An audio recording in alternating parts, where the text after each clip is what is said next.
Oh no.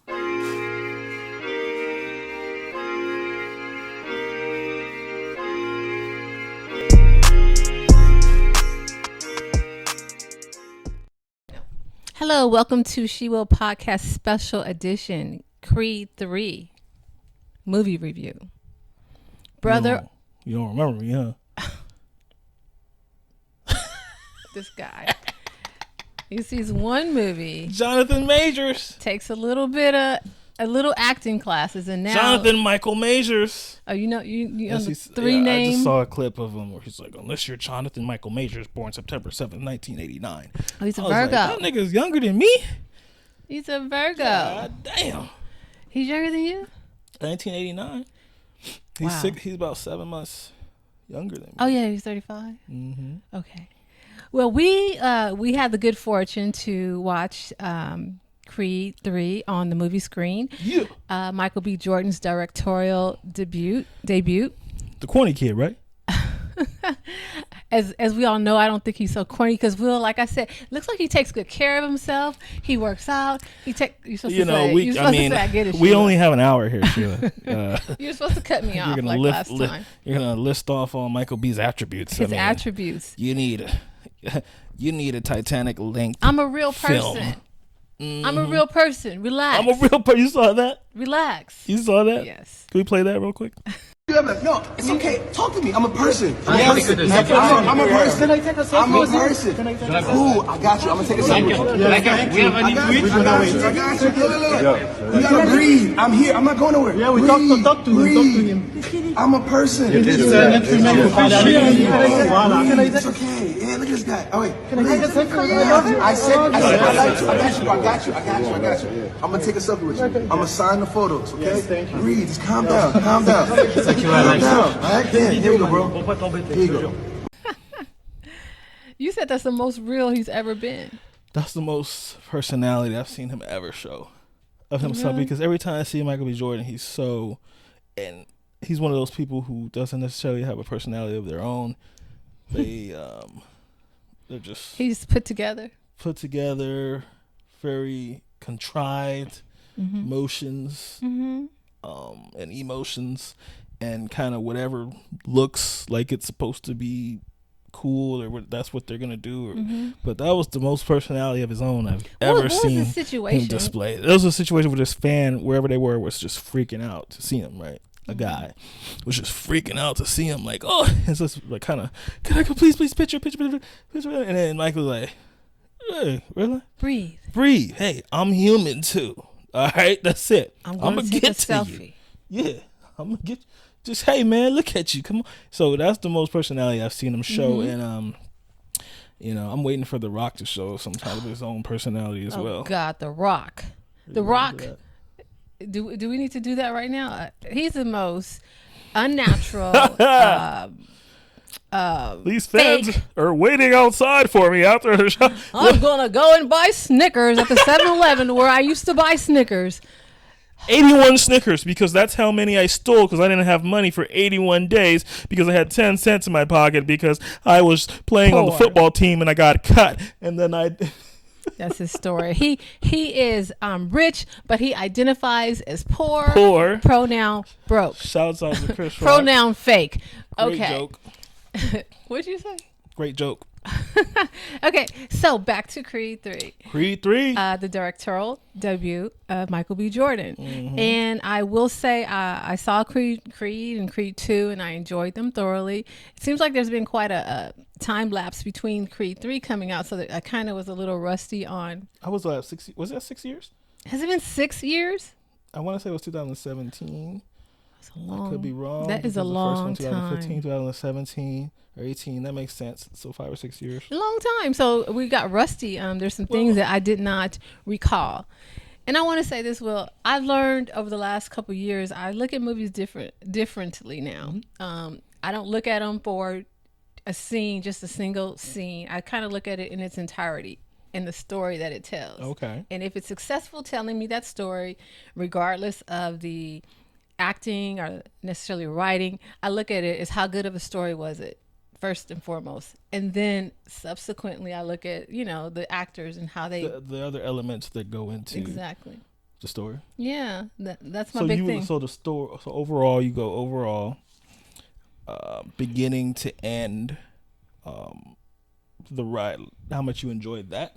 Well, it's kind of like a when you read a book, Mm-hmm. a novel, and they say Will walk down the street, but there's more to it than Will walk down the street. So you're trying to get an understanding of what it's really about. Right. You know what I'm saying? You got to go deeper. So as long as they give me a story that allows me to, go a little deeper and understand more, I feel like it's a successful story.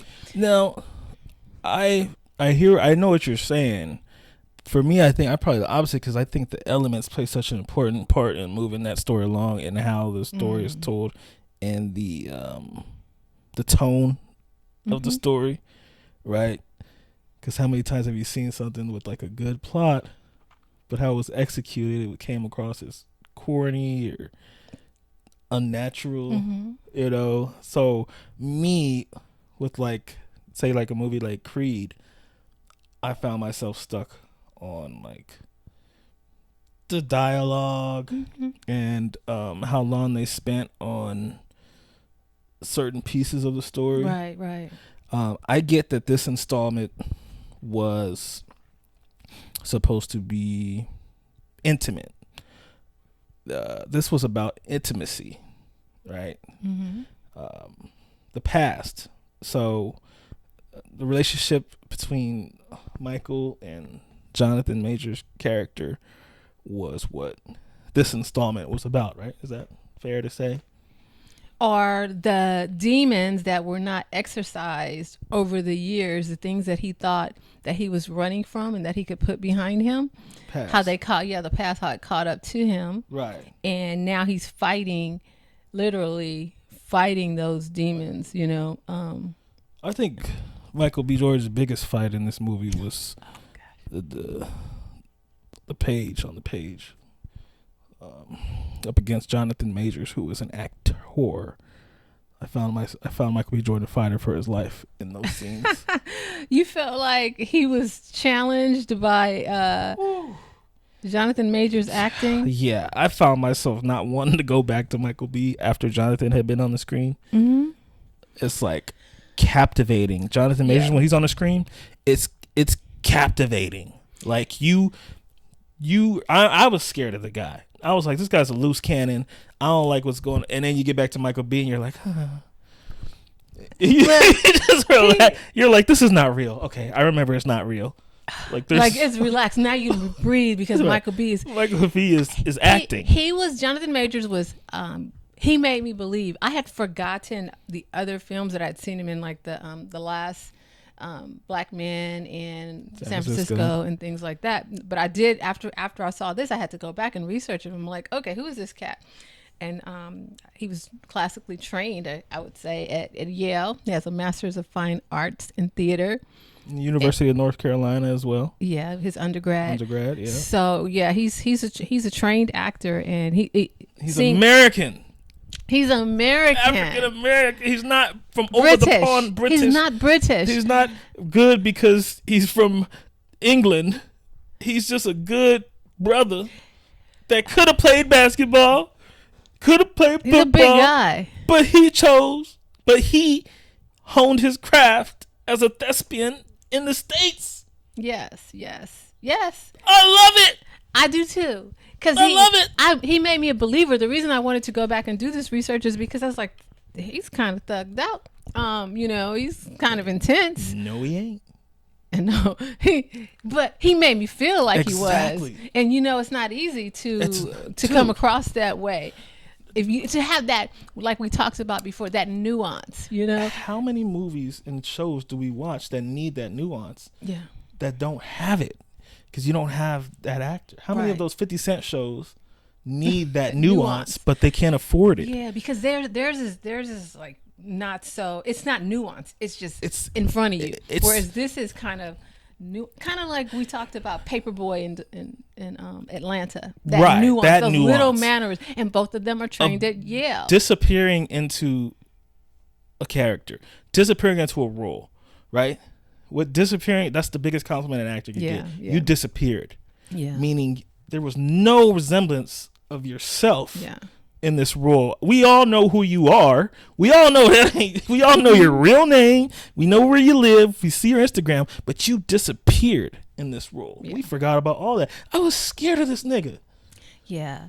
I didn't appreciate him messing with Michael B. or Adonis. I didn't like that. I didn't appreciate that. When he went to the beach, and he's just like, oh, and I'm just like, man, I feel Adonis is like, there's not much I can do. This guy's fucking crazy. What about when he goes to see him after that, after that fight? Well, after the fight, At the end. it looked like they were at Baldwin Hills, Kenneton, to me, Wait, at the when they were celebrating after he won. oh, the first fight, not at the end of the movie. Not Donnie's. What's his name? After he fought Marco, James fight. after he fought Tyrone the or something? Hispanic guy, Yeah, which that was unbelievable as a heavyweight. the little Hispanic guy. Okay, come on, let's just be practical. He did not look like a heavyweight. How does that get? How do you get? I can't get casted in roles that are literally say we're looking for William Monk, but this little skinny Hispanic kid gets casted as a heavyweight boxer in the biggest boxing sports franchise film in history. So there was nobody else. Who do you know, bro? Marco Delico Terrero. Who do you know? He's a $180 wet. I wouldn't even give him that. I would be right, dude. So anyway, Yeah, we digress for a moment, but after that, and he went. It was kind of interesting to me when he went to see him, and all those guys were there, and he even hit him. he hit He him. hit him, but it was like he couldn't do anything because I'm assuming it was like all the backup was there. Like you can't. Well, get he into sure this. hit that first guy that came across him. Yeah, so what was that all about? That Michael was knocked interesting. some random guy out, which was like, okay, that's good. Now I'm kind of feeling like Michael B. Jordan's character is who he's supposed to be, which is the baddest boxer almost ever, right? Like Stephen A. Smith said in the film, the baddest fighter ever. So bam, knock that guy out. Boom. Problem is, I guess, with this guy, he's crazy. Two, he's got a gun in his waistband. So you got to kind of think. Yeah, I've been in situations it's like if there's a weapon involved, you kind of got to think Maybe I'm not so a bad. little more, right? And like, okay, maybe I shouldn't do it here Right. at this time. Address this later. We're going to address this later. And Michael, you see Michael Adonis Creed when he was on Stephen A. Smith's show in the movie. He's like, not here, bro. Not like. Did you believe that? Like, Not here. Sheila, I don't understand why he was even there. why? I mean, why was he there? What was he planning to talk about? Right. He didn't want Homeboy to, call him out. Thing. But I did like what I did like on that. It was where like, run it. Oh, the run it part was the most believable part for Michael B. Jordan. Anything before that, I found him struggling on page. That's when he found himself. I thought that was the best part when they said, run it. But that was the last. That was 2 words. He said, "It's my problem is the tone before that. I want to believe that. Okay, even if you're gonna say, okay, not here, right, not right now. I want to believe that's what you're saying. I want to believe that's what you mean. I don't. Michael B. Jordan." Acting, I have the same problem as I have with Jay Ellis acting. I can't really tell where you're from. I can't really tell what you're about when you're in your character. I can't really tell what your character wants. I don't really believe what your character believes. And they are all, I call them Panda Express actors. I'll explain my analogy. In case you were wondering. Sounds like you're not wondering at all. But I'm just like, I will explain my analogy. Panda Express. Okay, so a chef, right? Like you go to, let's say like one of those chef people on the chef shows. What's the guy's name? Gordon Ramsay? Yeah. Those are chefs, right? Jonathan Majors is a chef, right? He's a chef. He prepares his meal. He makes the meal, right? The meal don't make him. Michael B. Jordan, Jay Ellis, or my Panda Express actor, they make the food by recipe given by the chain restaurant. They are cooks, right? Give them the recipe, Okay. they're gonna follow it, right? And they can only follow what's in the recipe. You're like a short order cook. Short order cook. Jonathan Majors, Denzel Washington, Kelvin Harrison, they're chefs. I think one thing that I noticed, and I said actually after I saw the film, is I actually think that Michael B. did a better job in this film than he did in previous films. When he did his monologues, Should be better. he's improving. When he did his monologues, I was kind of scared for him. I was like, oh shoot, because now it's the camera, it's the tears, it's the everything, and now And you're going up against what we just saw from the Yes. chef, Jonathan you need Majors. to deliver. When he's talking to his mom or when he's talking to his wife. But I felt like he held his own. I felt that he held his own. He was improved. It was way better than, is this your king? Or whatever that was. I hated that. And it just sounded really bad, So What's up, Auntie? I don't believe. Okay. Did you believe that Michael B. Okay, let's Yeah, go on. ask this question from Creed 3, and this is a measure. Did you believe that Michael B. Jordan wanted to have sex with his wife in that film? when she, in the beginning of the movie, What is it? yeah, Oh, he I wants did. to. Okay. I did. Did you? No, Why? because I thought he was making some orange chicken. I could see it being made. It's a shorter. I don't believe it. You didn't believe it? No. Without No, him this was getting this was on the graphic or page. anything. No, it's not about graphic. Are you trying to say they had no chemistry? Feeling. Do they you- have chemistry? I don't want to feel like, okay, here's what's happening. You are going to try to. I could see that. I shouldn't be able to see that. I don't think that. I should just feel scared, or I should feel uncomfortable, or I should feel like I feel like he's so conflicted. turned on by it. I don't know. He's so conflicted with so many things that are going on within Personally? him that he can't fully, give her that level of intimacy that she wants. So he probably can't give her, make Character? her feel desired, But so in that the- you feel it. So maybe that's part of character. Maybe there's some kind of block he's experiencing. So you think he's just being that good to where he's displaying All this. he's displaying this reading between the lines thing that you're speaking of. Well, Whoa. one thing that concerned That's me good. about the characters in their arc or whatever is I feel like it was somewhat underdeveloped as far as Tessa's character and her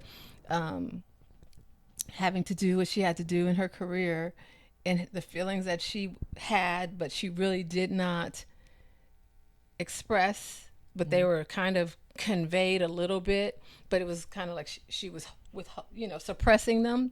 Do you understand what I'm saying? Which feelings are you talking about? Which feelings are you talking about specifically? Because I think I know what Her you're talking having to, well, I'm trying not to give spoilers, but her giving up her we're giving performing, about. Isn't this about spoilers? her You've seen the performing movie. and acting as if, oh, it's okay that someone else is singing my songs and so Oh. forth. She suppressed her real feelings, like, oh, I wish I were there. So I think that it never really was fully fleshed out. So that okay. Did she pull that off is a question, because I think I know what I'm pretty sure I know what that was. That was a juxtaposition of what's going of my Jonathan Majors character Dame watching Adonis sing his song his whole life, live his life while he's in prison, right? And now they always do a freaking juxtaposition in these movies. in these Creed franchise. It has to be something like that. So now, his wife is going through this where somebody else is singing her song, and she has to sit back and watch it happen, just like Jonathan Majors' character did. In the second film, Creed had to retire for whatever reason. His wife had to retire because she's going deaf because of an injury. Creed had to retire because of an injury. Or, it's always a juxtaposition. That's great. It's a metaphor. It's always a metaphor, right? So what you're saying is she was supposed to suppress those feelings? I think she was trying to. So I don't think it was brought out, but I don't feel like it was like really fleshed out. She never really communicated it or owned it. She kind of tried to avoid that conversation. And then he, in his natural form, Dame, was kind of like pushing it because he was out of line, because that's somebody else. I felt like that's someone else's wife. So if anybody's going to have those conversations, I feel like. But he's crazy, and I'm scared of him. Yeah, I know. Right? Yeah. It's like, but what can we do? Like, we can't help her. That's how I felt. Like, that's how good that guy is. Because that was the intimate stuff. Yeah. I mean, no other man should have that information about your wife. You should, and I'm sure you don't want your wife, some other man, delving that intimately into what's going on with her, because that's for you to handle. He didn't give up. So that was very uncomfortable. But I don't think she dealt with all that. So basically, the relationship between she and Adonis was kind of really suppressed, and maybe that's what you saw in him wanting to make love to her or whatever. It was just not fully.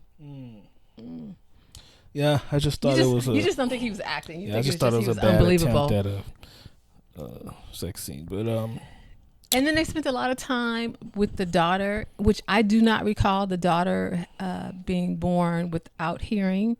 In the previous movie, I thought they had established that she was, but I guess I missed that. We don't know, and all we can do is just assume, because the mother had problems with hearing, right? That's where she got it from. Then now, whether she was born with it or not, maybe it was developed just like the mom. Yeah, just like the mom. I did feel like for the tempo of the movie, dealing with the signing and the subtitles kind of slowed it down a little. It slowed it quite a bit. Right, and especially the first half of the movie, which I felt like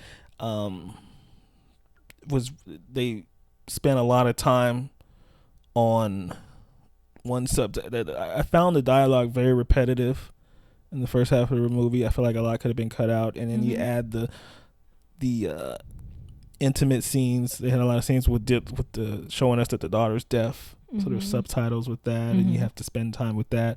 I just felt like the first half of the movie was entirely too slow. There's a lot of components that slowed it down, and then the second half of the movie, was kind of the grit of the movie that I enjoyed the most, was sped up, like the anticipation for the fight between Michael B. Jordan and Jonathan Majors, them working out. They didn't even see a press conference. Yeah. We couldn't. They didn't have time to do none of that. You're absolutely right, because the beginning, the first hour of the movie, where they're talking, they're introducing us to his wife and her singing, and his daughter was slow. That part of the movie was slow. Right. And then once we get to the fact that they're going to run it, you're right, they're going to do this. Run it. Now it's everything's expedited. It's going very quickly. This is what we wanted to feel like. That's what Creed is. That's what Rocky was. That's what Creed is. So unless you're trying to kind of pivot from what Creed has been previously,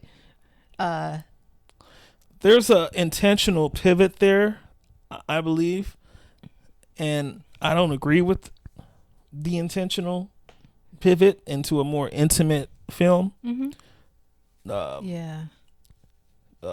Michael B. Jordan directing debut.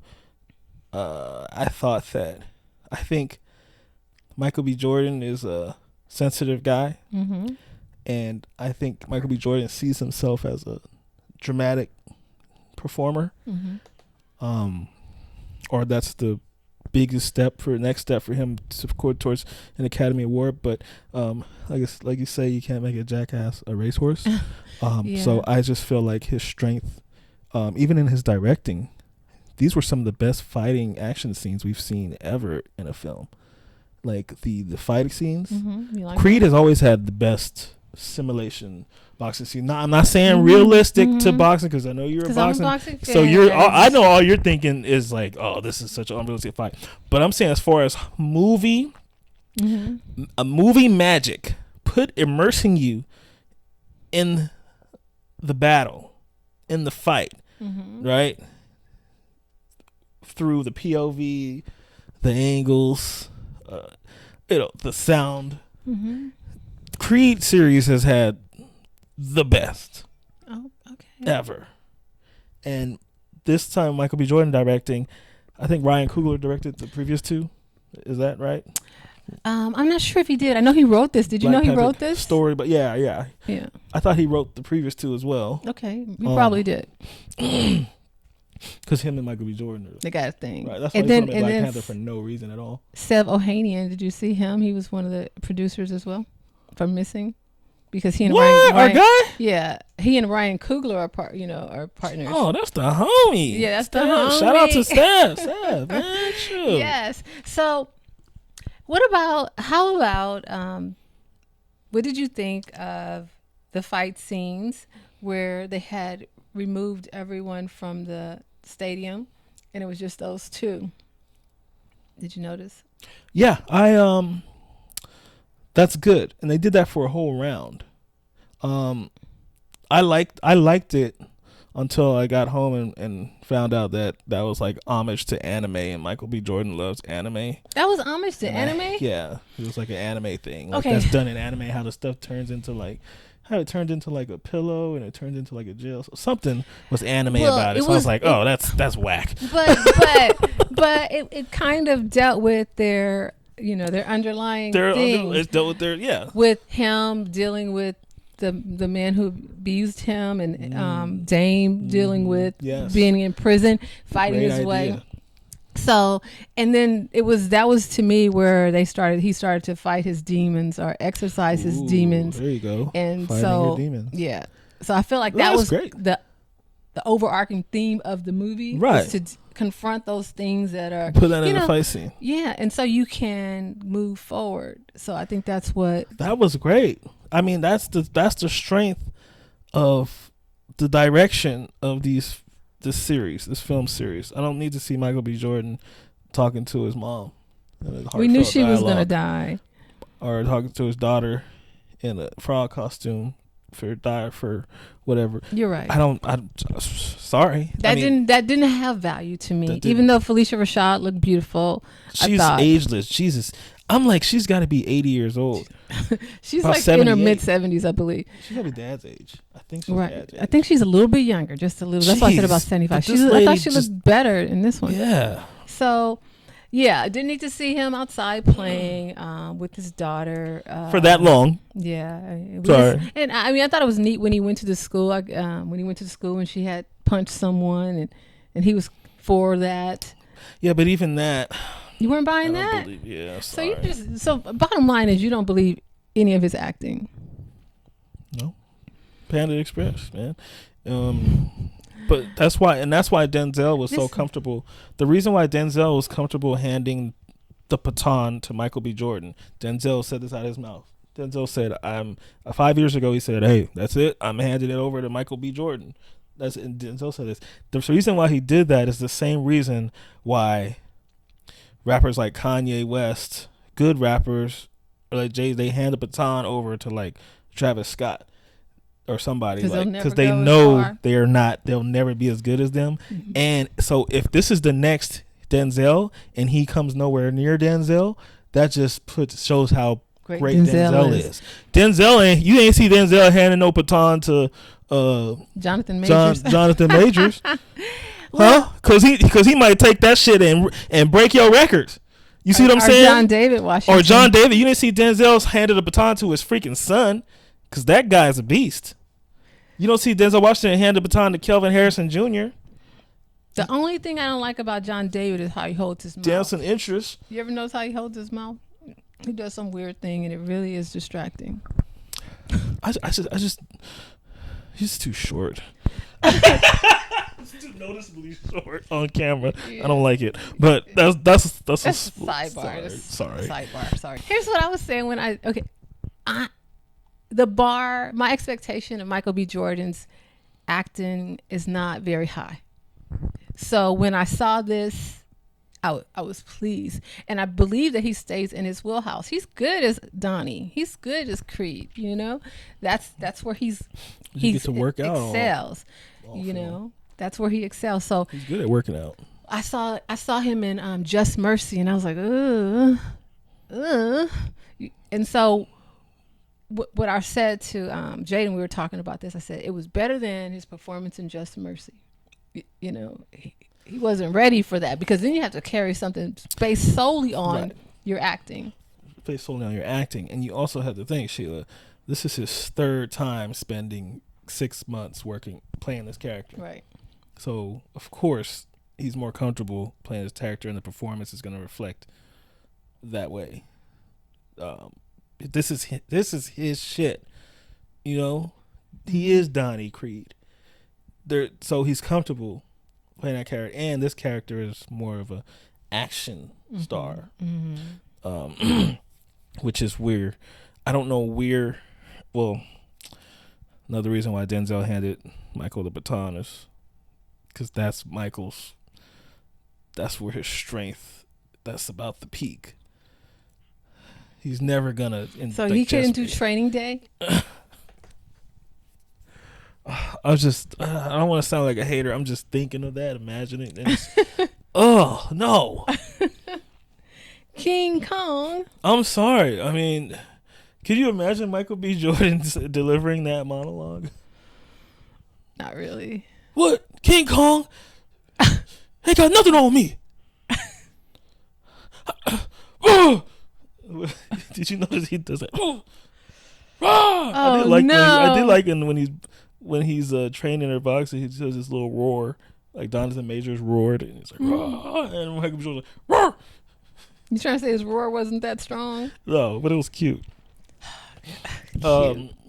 Good job in this film, and it stayed right where he needed it to be. That's his shit. And you know, I guess you just have to know what your limits are, know what you're good at. Stay in your lane.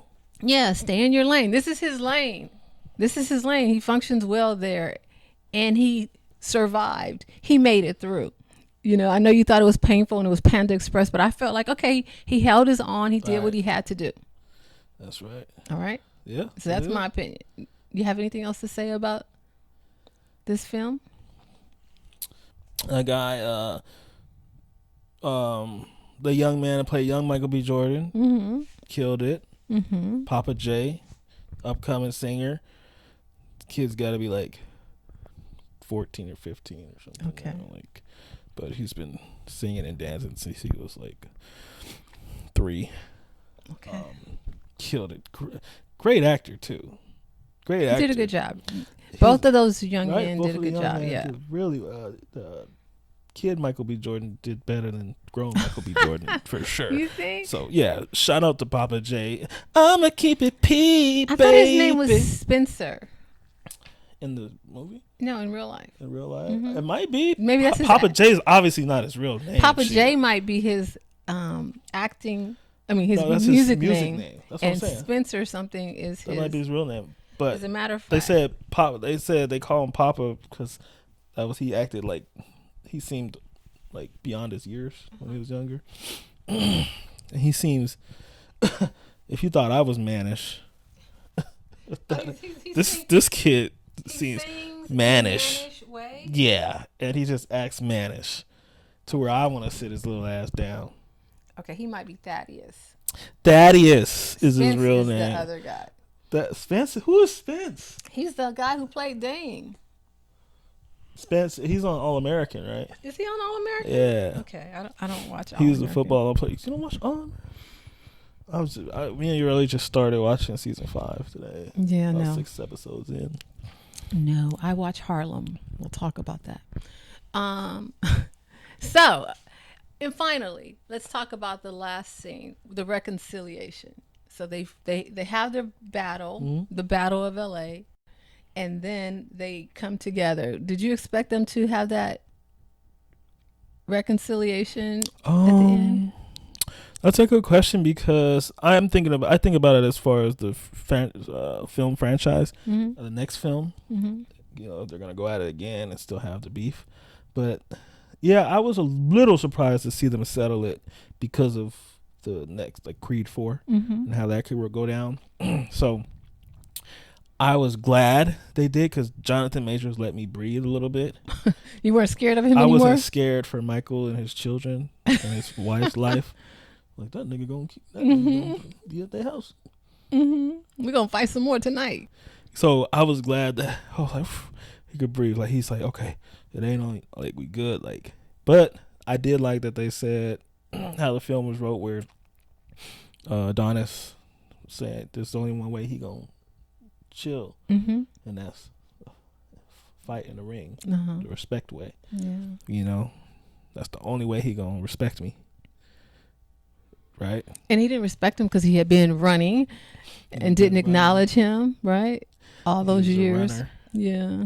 And so he thought he was a punk because, you know, and it was, and he owned it and he apologized. He owned you know? it. It's like you a kid. Like, of course, why you didn't run? That's what I would have said. You just let the niggas take you. Drop the gun and run. And why you get 18 years old? 18 years because you didn't even kill Right, you anybody. didn't kill anybody. So you just pulled a gun. I was waiting for them to go into more on that because Dame's character said something about after that it was just other stuff that. Oh I'm yeah, like was it other he got stuff? some. Yeah. Maybe he caught some more cases while he was in there. Yeah. Yeah. And I'm glad they didn't make it seem like. First, I thought they were going to be sexually assaulted by that guy, Who? Dame and Michael? Creed. Yeah, Michael was gonna sexually assault I him. thought they were sexually assaulted by that Leo guy that they beat up. Oh. That's what I was thinking. So I was happy that it wasn't that. Oh yeah. Thank Okay. God they just got their ass whooped by him. Right. So, yeah, I think that pretty much wraps it up.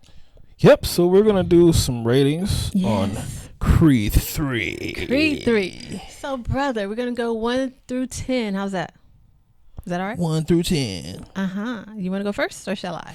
I will go first, and let's I see. will do my after viewing the film and measuring all the components. I will go ahead and give it a good old whopping 6.5 out of 10. Why you laugh? 6.5. Well, after careful consideration and reviewing all the elements and the story that was being told, like I mentioned earlier, it's very important that they tell that story, Like and that the story story. being him fighting his demons, exercising his demons, having victory over those so they can't control him anymore, so he could live freely, I would say, is pretty much essentially it. I gave it an 8 out of 10. I thought it was that's good. I thought it was above average. It was a good film. It had some good acting. Story was acceptable, Okay. and it was entertaining. And it wasn't too long. That's a thing. So I give it 8. I'd say go check it out. 8 out of 10. I think that's your highest rating here. That is my highest rating thus far. Wait. But that wasn't a film. As far as movies, absolutely, this is my highest rating. So go check it out. Let us know what you think. Thank you for watching. Don't forget to like, subscribe, comment, and share She Will Podcast. And you can find us at She Will Podcast YouTube, She Will Podcast Instagram, Twitter, and TikTok. Thanks for watching. To our sponsors, LoneWolfBodywear.com and Monkcom Productions. Peace out. All right.